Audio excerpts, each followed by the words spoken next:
All right, we're live. I'm going to call her to see if she sees it.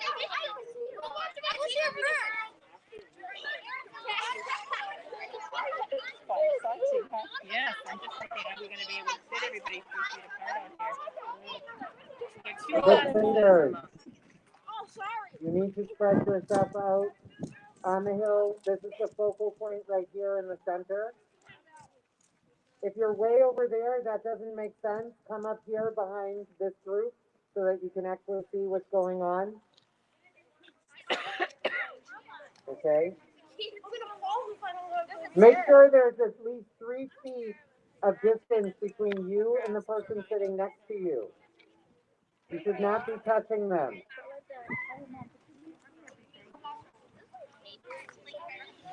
And you can hear it?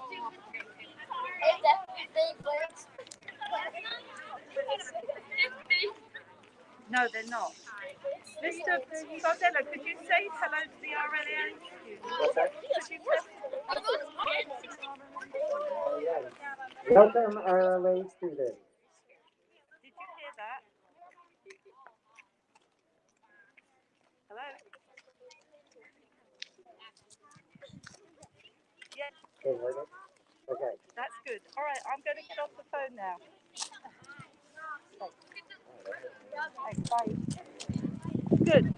That's great they got a mic. How are you? How are you feeling? All right, boys and girls, you should be finding a seat. Mrs. Greenwood, if you can get them settled, we'll get started. We are live streaming to the RLA students at home as well, so this is very exciting. We have the fifth grade all together in one presentation.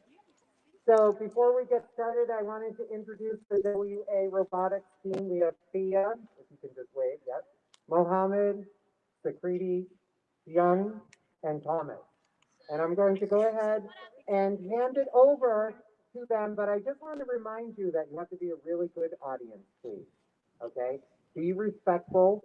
I know this is pretty exciting, and it is, but I need you to keep your voices off and listen very carefully, and make sure you keep that 3 feet of distance between you and someone else who's sitting on the hill.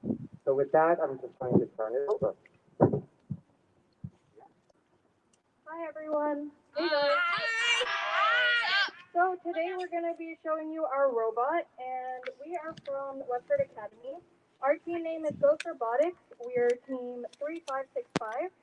And so today we're going to walk you through how we built our robot, and then we'll show you a demo, and also at the end we'll ask for some volunteers so that you guys can drive it as well. Okay?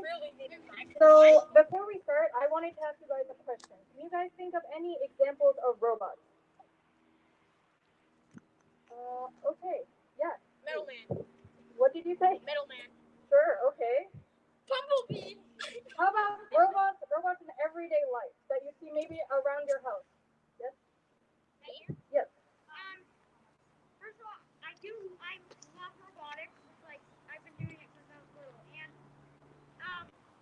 I honestly, a robot that I see a lot is, like, Roombas and, like, Yeah. So that's actually a great example. So a Roomba is a type of vacuum that people use in their houses a lot. And Roomba was actually made by a company called iRobot. That's great. So also, do any of you guys have Alexas at your house? Maybe a Google Home? Yeah. Well, okay. Those are all also examples of robots. Okay. So we participate in a challenge called FTC. It stands for First Tech Challenge. And to talk a little bit more about that, Theo will tell you some more information. All right. Hi guys, I'm Thea. I'm the head programmer of our team, and so I'm just going to talk to you about FTC and what the competition really is. And so, basically, every year we're given a challenge to build a robot that does certain things. So, as you can see, this is the field for this year's challenge. And you build your robot, and you compete with other teams from all over the country. And there's 3 different competitions. There is the qualifying, state, and there's world. So our team this year is we qualified through the qualifiers, and we're going to state, which is with team throughout Massachusetts, and then after that, you go to Worlds, where you get to participate with teams from all over the country. If you notice, our team number is 3565, which is in the 3000s, and we get our number based on what order of English teams register, which means that we're the 3000th team to register. So there's teams with 5 digits in it, so there's 10,000 teams that have registered for FTC. Is FTC just like FLL? Yes, it's very similar. It's run by the same business, and so it just takes what you do to the next level. So FLL is First Lego League, and it's for people age 9 to 15, I believe, and it's for people like you who are interested in robotics and you get to build a robot that does challenges just like this one here. So it's a great opportunity if you guys are ever interested into that. So I'm going to hand it over to Young, and he's going to talk to you about the challenge this year specifically. Hello everyone, my name is Young and I helped design this robot. So this year's challenge is launching rings and hitting the power capsule into different poles. And our match is around 2 minutes and 30 seconds, which is consisted of 2 parts, the autonomous and driving. The autonomous is when the robot makes decisions and drives by itself, and the driving part is when we have 2 drivers with who control it using controllers. We also programmed the robot using Java, the programming language, and Common Core. Hey guys, I'm Thomas, head engineer on the team this year, and I'm going to walk you through some of the parts on a robot. You guys ready?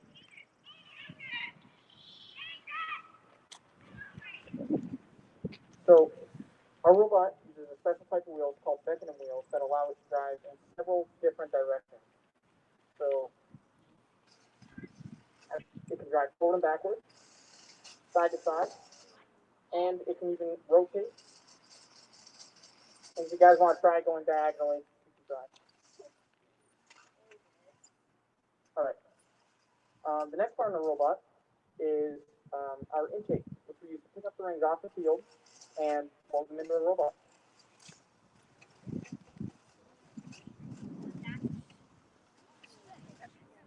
And so once they're in the robot, we park on the line here. You got to be behind the line, and then we try to shoot them into the top goal.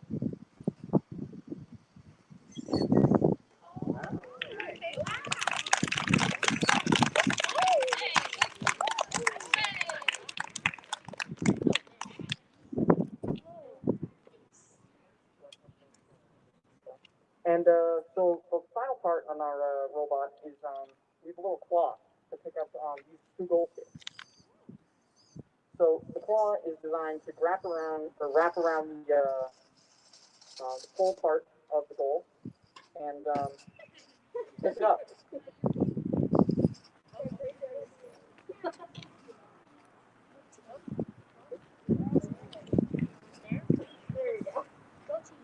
There we go.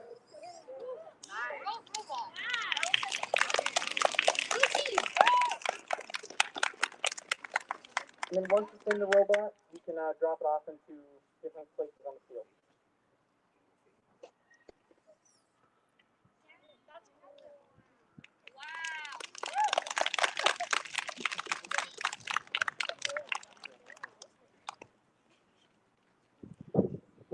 Okay, so we're going to talk a little bit about how we built this robot. So in everyday life, engineers use a process called the design process. Okay, so an engineer is anyone who builds something, right? And so in order to build something, we first have to identify the problem. Okay, so that's the first step of the design process. And the problem we were trying to solve is how do we launch rings into the robot? So the next step is to brainstorm, and you just need to think of ideas on how you would throw rings from the robot into the bowl. So do you guys have any ideas on how you would do that?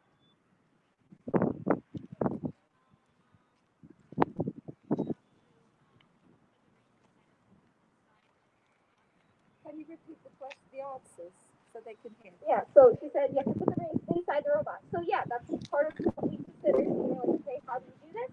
That's how we designed our intake.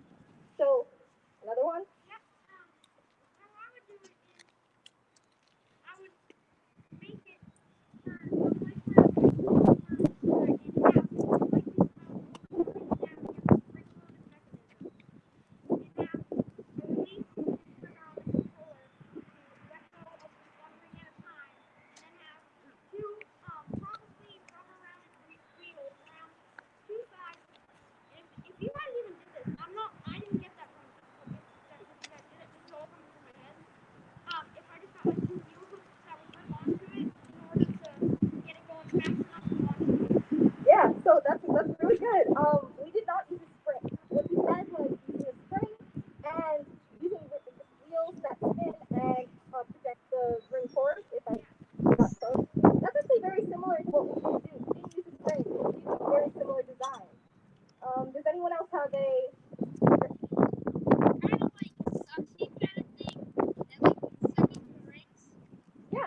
balance like grab it or something?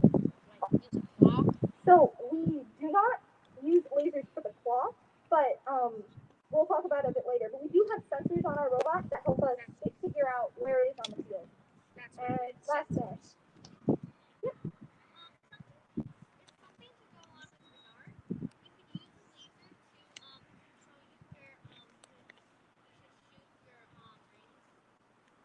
yeah, so that's perfectly a valid answer. And while we don't use that in driver control period, we do use our sensors in order to accurately shoot when we run autonomous, which is the program and robot does itself, does whatever it needs to do itself. Time. Okay, one more. I guess. Like you can use like some sort of string, so like it shoots it, grapples onto it, and pulls it back. Yeah, you could do that. Can you repeat the So answer? he said using a grappling hook pretty much, and you can grab the ring and you can throw it out, and so yeah, you could do something like that as well. And so those are all great ideas. And in the end, we decided to do very similar to what I'm sorry, I don't need any names, but Benjamin, what he suggested, and we used two wheels that spun in fast, and when the ring got pushed into the wheels, it would get launched forward. Similar to how you would throw a frisbee, if that helps anybody.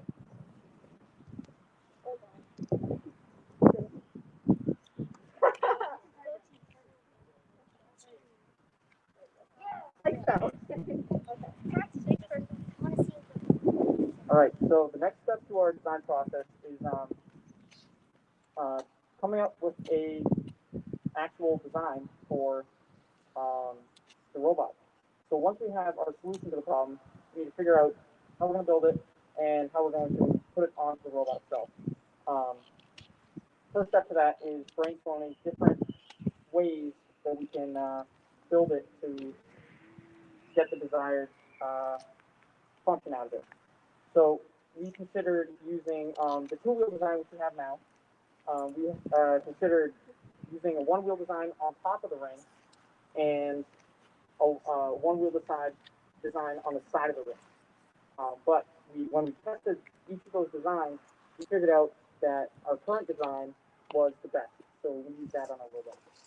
So once we have that figured out, we build wooden prototypes to test which one was best. So we figured that out and put that one off. And so what we did this year was 3D model the launcher instead of building it out of traditional parts. So that way we can make more complex shapes with computer design than we would normally be able to with standard parts. We got the designs on poster boards over here, so we can show you guys that.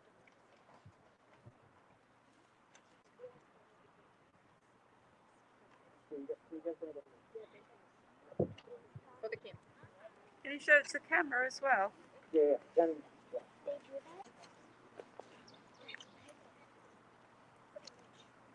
So this is a design I made on software called CAD. Even more specifically, I use SolidWorks for it. This is how we really render our robot before we actually build it. So that way we can make sure that everything fits properly on the robot, and when we go to build it, we don't have any setbacks with something not fitting.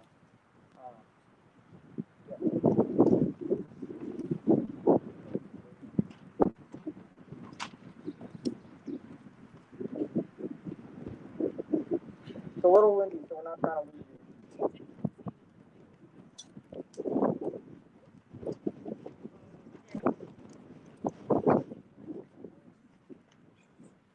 All right, so this is our day one design. So we met on our first day to come up with a just really a brainstorming session on what we wanted to do for the robot this year. The day after we watched the challenge video, and we said that we wanted like motors that launch rings and an intake that spun rings into the robot like from underneath the robot.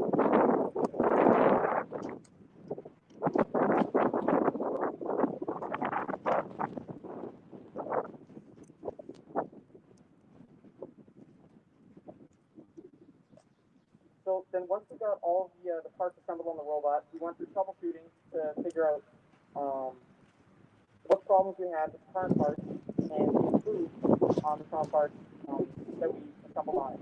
So one of the problems that we had was with the robot was a little bit too slow. So we went through qualifiers and we realized that teams were getting more points than us just because the robots were a little faster. So we got new motors on the robot and it allowed us to move faster on the field and eventually get more points.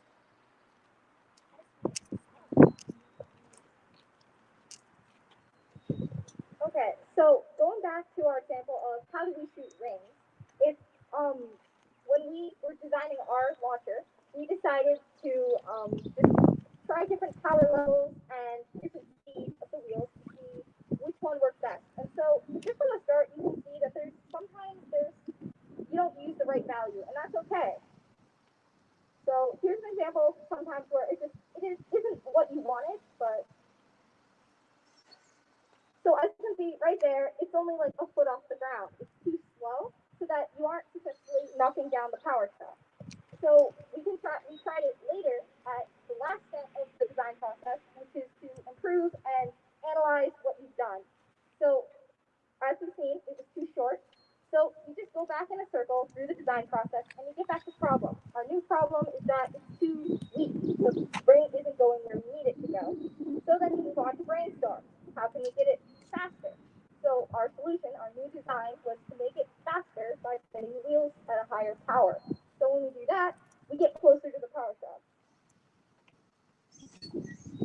So obviously it takes some accuracy, but as you can see, it was the right height, and I was able to knock down. It would have, if it was on target, knocked over the power shaft. So that's just how you can use the design process to build a robot just piece by piece. And as you can see, sometimes things don't go as planned, and you have to adjust a bit. So every day you're going through the design process, changing little things to make your robot better every day. Okay, so now we are going to show you guys a demonstration of our autonomous program. So just in case you don't remember, a little recap about autonomous is that the 30-second period at the beginning of our match where the robot makes decisions by itself. So this is pre-programmed using Java, and our robot uses sensors to navigate itself throughout the field. So there are several goals that we have during autonomous. So you see these wobble goals right here. We try to pick them up and move them to a specific part of the field. And then we also attempt to knock down all three power shots over there. So we use several sensors on all four walls, which is why Thomas will be standing there holding that wall. But a lot of times our robot, it's very sensitive to light. So we practice inside. Might be a little bit different since we're out in bright sunlight because it might affect the sensors. But we tested it, and so it has been working pretty well. So hopefully it works well for you guys.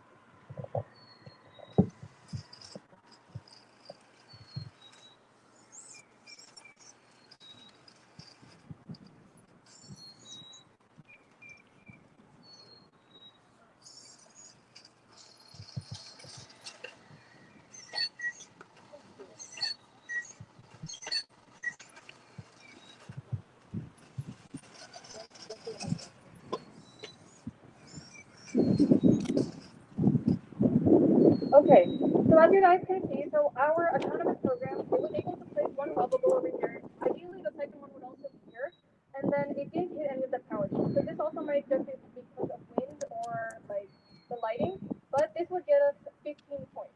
Sorry, this would get us 20 points. Okay, so normally in a match, our team averages around like 250 points, and I think the highest like ever that was in the qualifiers was around 300 points. So this autonomous program got us around 20 points. And now we'll show you an example of driver control here. Okay, so driver control is when you'll see Tia and Mohammed, they will drive the robot around, and that's for the whole match is 2 minutes and 30 seconds long.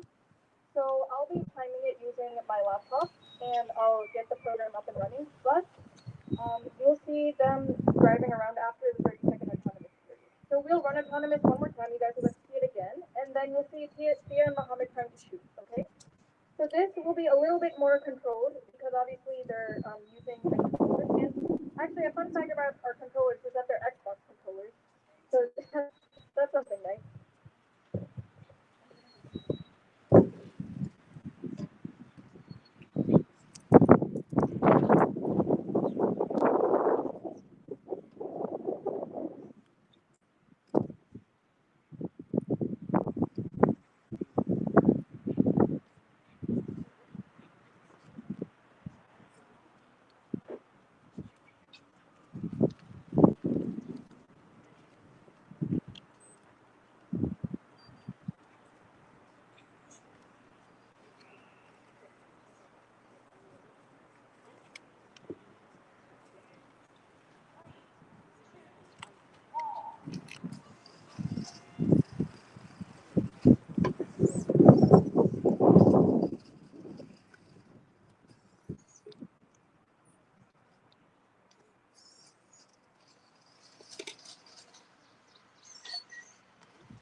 Oh.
Okay, so you might have noticed, but unfortunately, I am not the actual driver of this robot. We have someone else who unfortunately couldn't be here today, and so I am a backup driver, and it shows.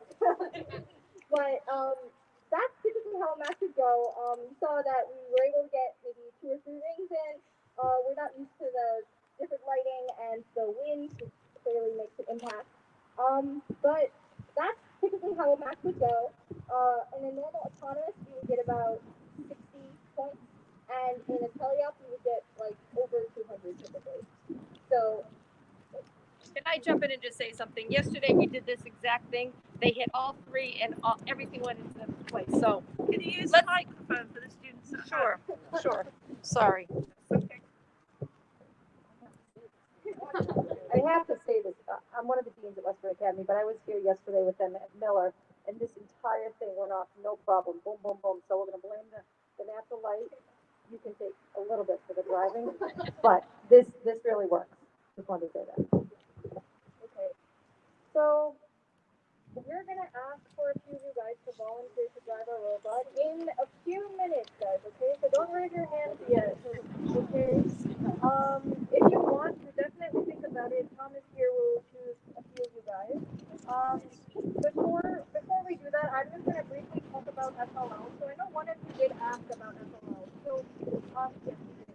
So FLL is first Lego League, and if that's something you guys are interested in, you can definitely do it.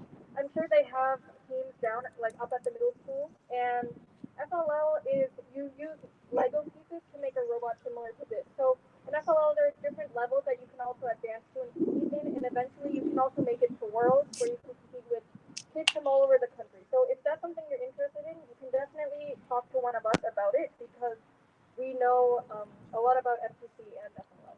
Okay. So now, if any of you guys are interested, okay, Thomas. Thomas, my friend, remember? All right. Academy. Let's grab I gave you Benjamin. a high five. Let's grab you and the blank soccer shirt. Um, we can take three more people, guys. Oh, let's go! Get you in the mask shirt. You in the blue shirt in the back there with the white jacket. And let's grab you in the Under Armour shirt.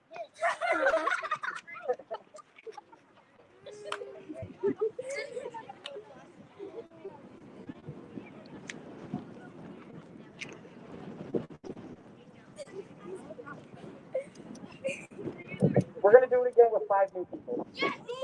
Thank you, Thomas. after these guys finish. Yes.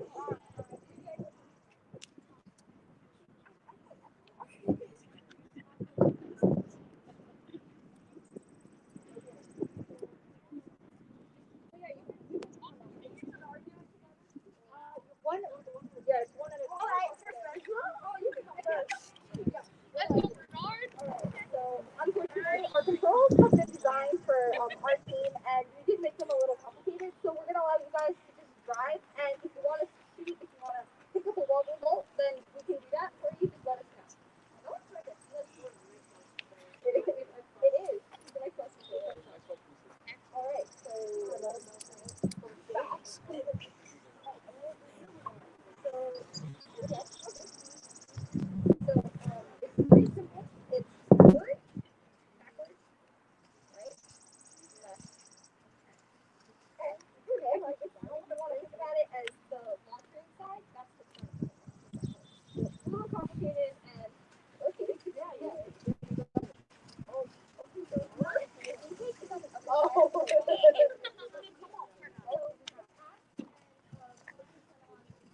Is there anything you guys would like to see of your do right now?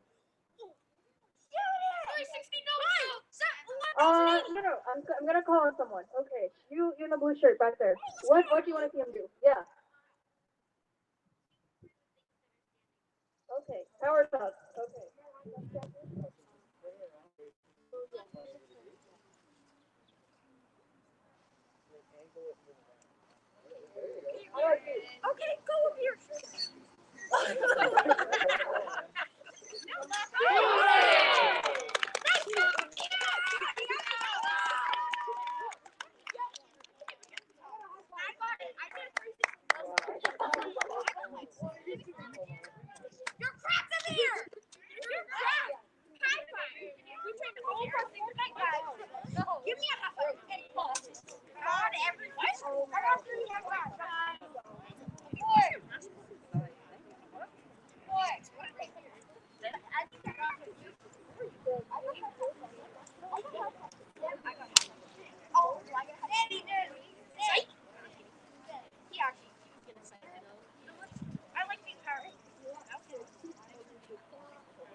Okay, so we have a name for the robot.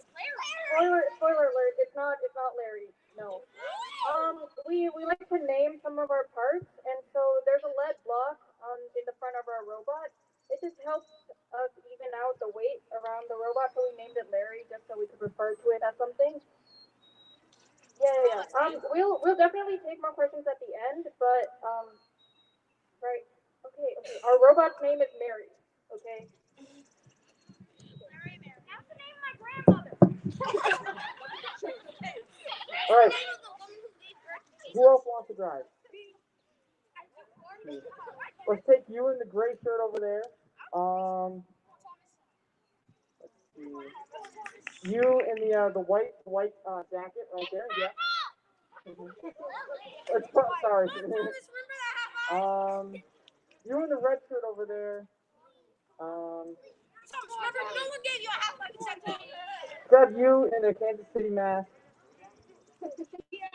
and you in the Iron Man shirt in the back.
Okay, so while Mia is teaching people how to use the controller, I can take questions right now. Yeah, you're back in the red shirt. I'm sorry, I can't hear you. Oh, okay, yeah, so that's a great question. So we started building this robot in November, but the planning started in September. So all in all, it took us to get to this point like 9 months. Yeah. Okay. So let's watch her drive right now.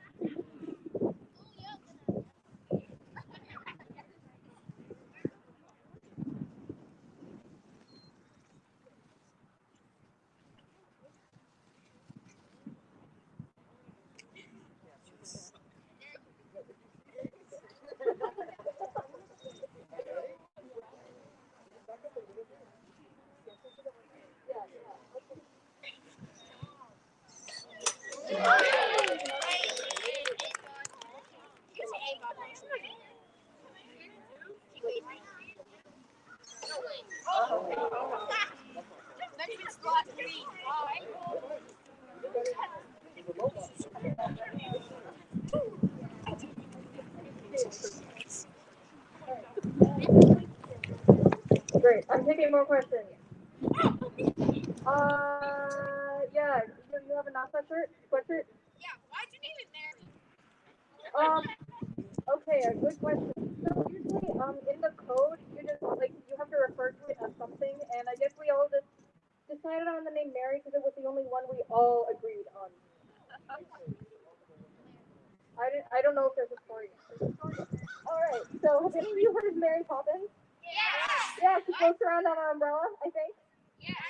Yeah. So whenever we had a robot pick up a wobble doll, we thought it looked like an umbrella. So we were like, hey, that's Mary. That's Mary Poppins right there. So that's how she got her name. Um, Other years he's named it Kevin for no reason other than Kevin is a good name.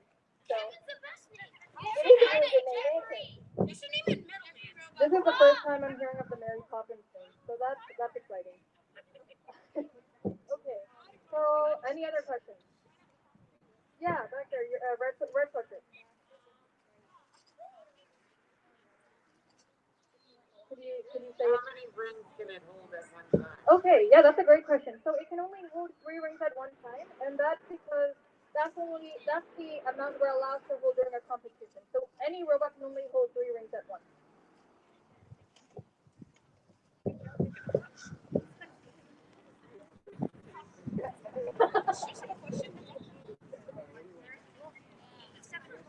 Let's go under 720.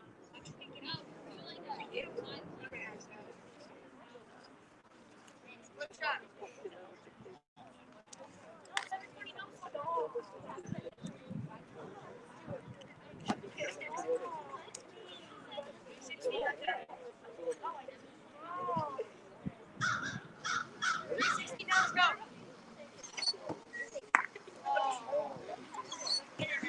Oh!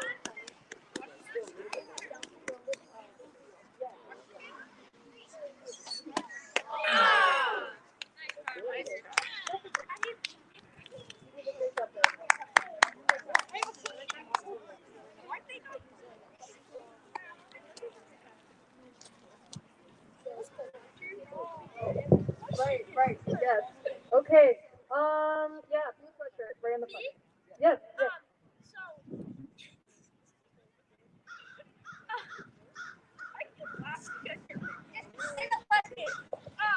why didn't you cover up the wire? Oh, okay. Well, a lot of times we need to plug and unplug things and change them as well. So there would be like no point of covering it if we had to keep like using that area all the time. Oh, alright. Okay. Back there, blue sweatshirt. You should name the next robot Big Wally. Yeah, that's actually a good suggestion. Thank you very much. We'll take it into consideration. Could you repeat the question? Oh yes, yes. So she said we should name our next robot Wally, and I said yes. That's a great suggestion. Wally's the name of the robot.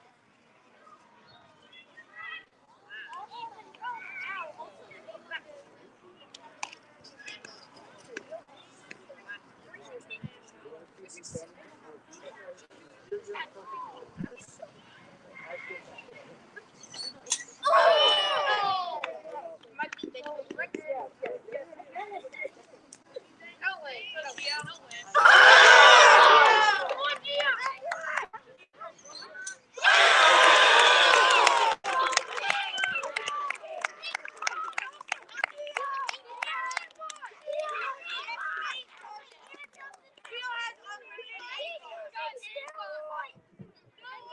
Yeah. Okay. Blue shirt. Yeah. Okay, so we don't make the same robot every year because the challenge.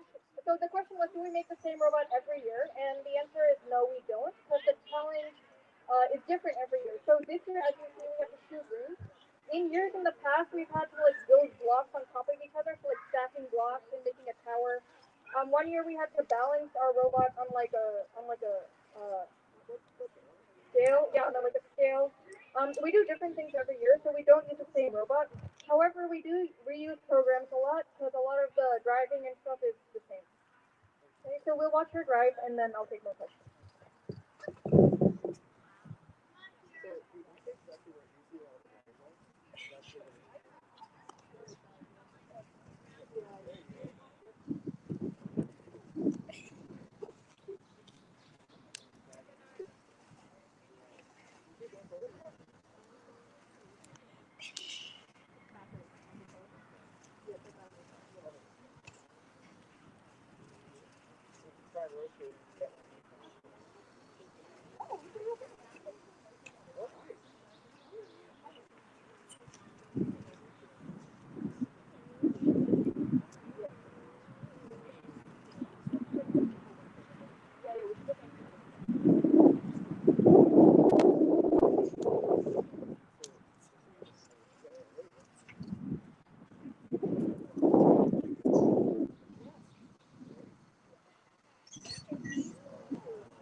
do we have any other questions?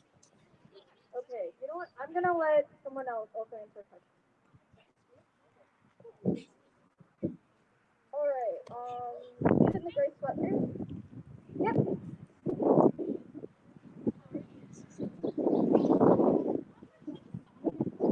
Okay. You haven't actually weighed it this year, but normally it weighs about 23 pounds.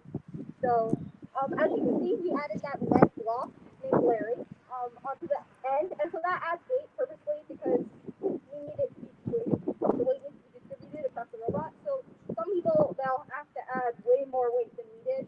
It just depends on your design. Right. Okay. Yep. Black strip. Sorry. Doesn't Java run Minecraft?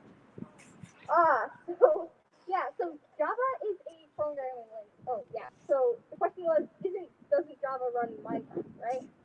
So there is a Minecraft version called Java, and Java is a programming language, and so it's things that you can make games out of. You can make pretty much anything. And so what we do is we use Java to tell the robot what to do. So we'll say, oh, if you press A on the controller, we use Java to say, okay, shoot a ring. And so that's pretty much how you use programming languages. And there's all sorts of them. There's Java, Python, HTML, a bunch of weird named languages that you can use to program a robot. So Java is used for Minecraft Java edition, but there's other languages that you can use. Kim, the blue shirt? Yep. All right. So we are the high school team, which means that basically we join typically freshman year. I'm a senior, so I've been on this team for 4 years, and so I've been making robots for 4 years. Um, Sakriti is a senior as well, so she's been on the team for 4 years, and Mohammed and Thomas are juniors. They've been on the team 3 years, and Young's a sophomore. He's been on the team for 2 years. So yeah, although I've been on the WA team for 4 years, I've also done FLL, so that I did throughout middle school. So technically, I've been making robots for let's say like seven years. Yes, math. Okay. The team. Oh yeah. So Western Academy Ghost Robotics. We've been a team since 2008. So that's a lot of years. 13 years. Yep. 13 seasons. So we compete every season. Oh, we can show trophies. Oh yeah. Okay. So when we go to competitions, we can also win different trophies. These are like a few of them that we just stole from our school's display case. Um, yeah. So you can win trophies for many different things. So some of them are like for design. If your robot has a really good design, the judges will give you a trophy for it.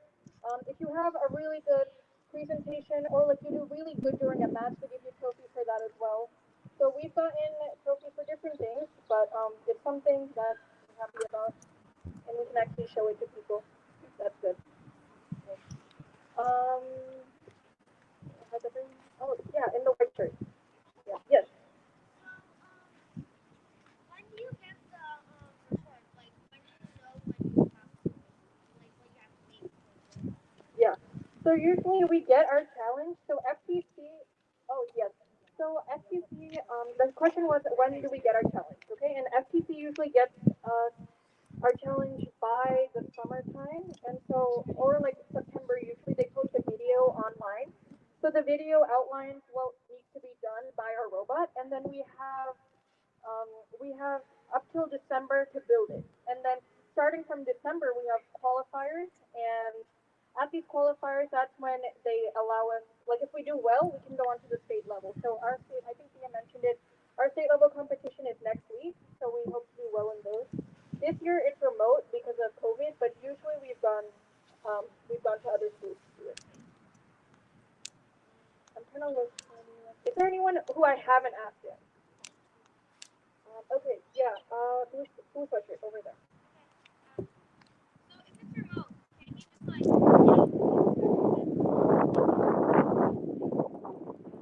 not saying cheat, but like Okay. make it in the best Yeah. So the question was, if it's remote, can we do other things like does it have to be exact? And my answer to that is that we definitely want to do the best that we can, and so we would not like fudge the results or anything. And like it just wouldn't make any sense to do that. So a big part of FTC and any FRC Lego leagues, which you might hear, is a term called gracious professionalism. And you will hear this phrase over and over if you ever do FTC. And it basically just means being a good, having good sportsmanship and just being your best. If you can help out other teams, you can give advice, you help out your community. That's what gracious professionalism is. And FTC really likes to push this idea. And so when they gave us this remote challenge rather than actually going and competing with other teams, they really just said, we trust you guys. You guys are graciously professional, so you guys can do this. We believe in you. Just submit your scores, and we'll take it from there. Anyone else? Please, Fletcher, do you have a question? Yes. So, do you still have the ones that you made over the other years? Oh, so that's actually very sad that we do not because we have to reuse parts every year. So every year we have to take apart our robot and we rebuild it. So we honestly will use same parts over and over again. So you see those green wheels? We used those on our robot last year. You see the wheels we're driving on? We used those last year. All the wiring we have to reuse. All the motors we have to reuse. So it gets replaced every year. Okay, so Thea mentioned the process of like using new parts, right? So also, if we need something new, we need to buy it. And so to get the resources, we have sponsorships with other companies. And so you might have noticed Red Hat on some of our shirts, right? So someone asked us yesterday if we work with Red Hat. Sadly, we don't, but we do. They do give us money.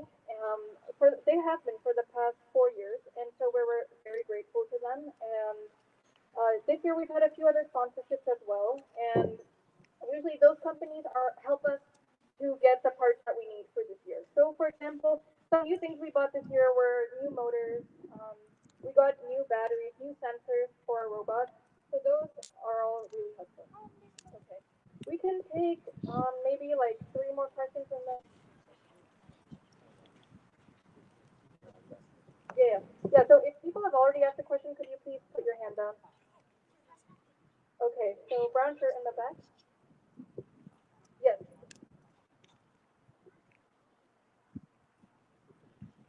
Okay, so the question is, did we have to build the robot together remotely? Okay, so that's a great question. So we did have to build it together. It was not done at school. So I have a tennis court in my yard. So we started off outside. We were all pretty socially distanced, and we were just building the robot. We would wipe down all the parts, and as you see, we were wiping down the controllers today too after each use. But we went from my tennis court to then my garage, and we just had both doors open, and we built most of it in my garage. It was cold because it was winter and it was snowing and cold. But yeah. Okay. Anyone who hasn't asked a question yet? Okay. Blue sweatshirt? Yes. Yes. We'll all answer this. Okay. So for me, my favorite challenge has been the one we did 2 years ago. So actually, you know what? No, I just do that. I like this challenge a lot. This challenge is really fun because I like shooting rings and like every time we knock down a power shot, it's really it's really satisfying. And I just feel like this year's design, it's like our robot really matched well with the challenge. So even though I might like a challenge, our robot might not be the best for that challenge. But I think this year, in terms of design, building, and programming, we did our best out of the 4 years I've been. All right. So my favorite one has to be my freshman year. So 4 years ago, we had a challenge where there were these giant foam blocks, and you had to organize them into certain patterns and stack them up in a 3 by 3 space. And so that was my freshman year, and it was very interesting learning how our team worked and how we were building the robot. And I remember 3 weeks before state competition, we decided to completely redo our robot from scratch. So we did that. and we had I think it was February break, and so we spent the entirety of February break just rebuilding our entire robot. And I have fond memories of just being in someone's basement for like 8 hours a day. It was it was a lot of work, but it was very fun. And when we went to states, we did really well. We placed I think 18th out of 30 teams, so it was pretty darn good. Um, so yeah, I have to say that was my favorite challenge. It was definitely interesting. It was called Relic Recovery, which involved patterns and picking up things and all sorts of different challenges similar to this, but they change it up every year. Okay. Hello, everyone. I realize I haven't introduced myself until this point, like 5 minutes before the end. But I'm Mohammed. I help drive the robot. I do everything except drive the robot. Um, so my favorite challenge would probably be my freshman year. So basically, we had like this huge like square thing in the middle of the field, and we basically had this long arm that would just catapult things into this square thing, and we'd have to get into certain parts of the square. So that would probably be my favorite challenge, and I'll make it quick because we have two more. So yeah, that would probably be my favorite challenge, just because we get to like launch things over our heads, and throwing balls at Thomas is pretty fun. So that's it.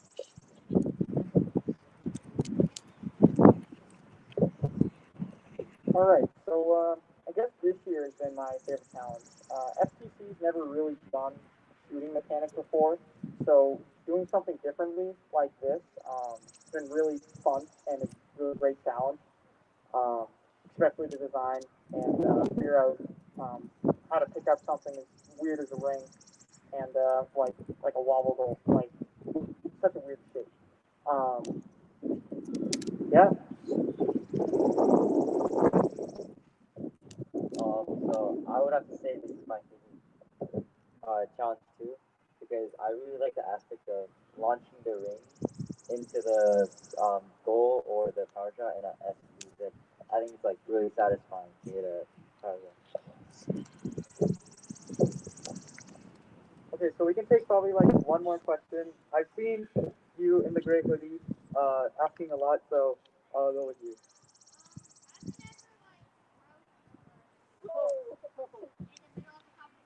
Okay, okay. So this is a great question. The question was, has a robot ever broke? And as much as I'd like to say no, that is absolutely false. We have broke the robot so many times. I'll just like give an example from like 3 weeks ago.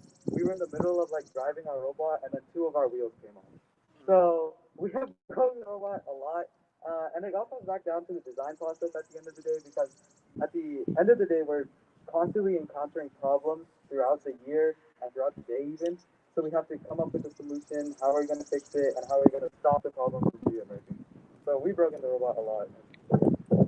So 2 years ago, during the competition with the catapult, where we were just launching things, we had a little container at the end of our catapult to hold things, and it was during, I believe, the qualifying match. It was like the very last round. We were in the finals, I think, and our bucket, when we tried to launch it, snapped in half.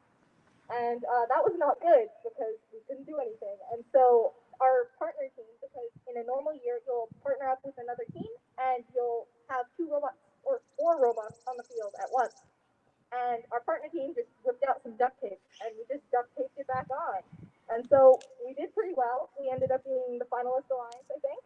And so it's just another part of the design process. And when something breaks, if you don't have time, you just make do with what you got. And so we still did really well with our duct tape bucket at the end of our catapult. Yeah. Okay, I'm gonna take a final question. Okay. Great question. Over to you. Yes.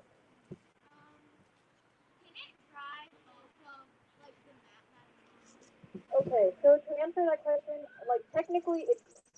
Oh yeah. So the question is, can our robot drive off this mat? So you guys can see here, there's a field. Right now it's 6 by 4 tiles, and technically it can, yes, but we just don't do it because it could damage some of the parts and the wheels that we have on it. And also, in every FTC match, these tiles will be on the floor so that it doesn't scratch like the actual ground or like wooden floor or something. Because when we compete, it's usually in the gym of a school, so they don't want like robot wheels scratching their floor. So that's why we have these tiles everywhere. So, okay, I just want to thank you all so much for having us here today. We really hope you enjoyed looking at our robot, and maybe some of you can also join the um, Westford Academy Ghost Robotics team in high school, or some of you could participate in FLL if that's something you're interested in doing. I don't think any of us will be there by the time you guys are in high school, but hopefully you guys remember this and it's something you look forward to. So thank you so much.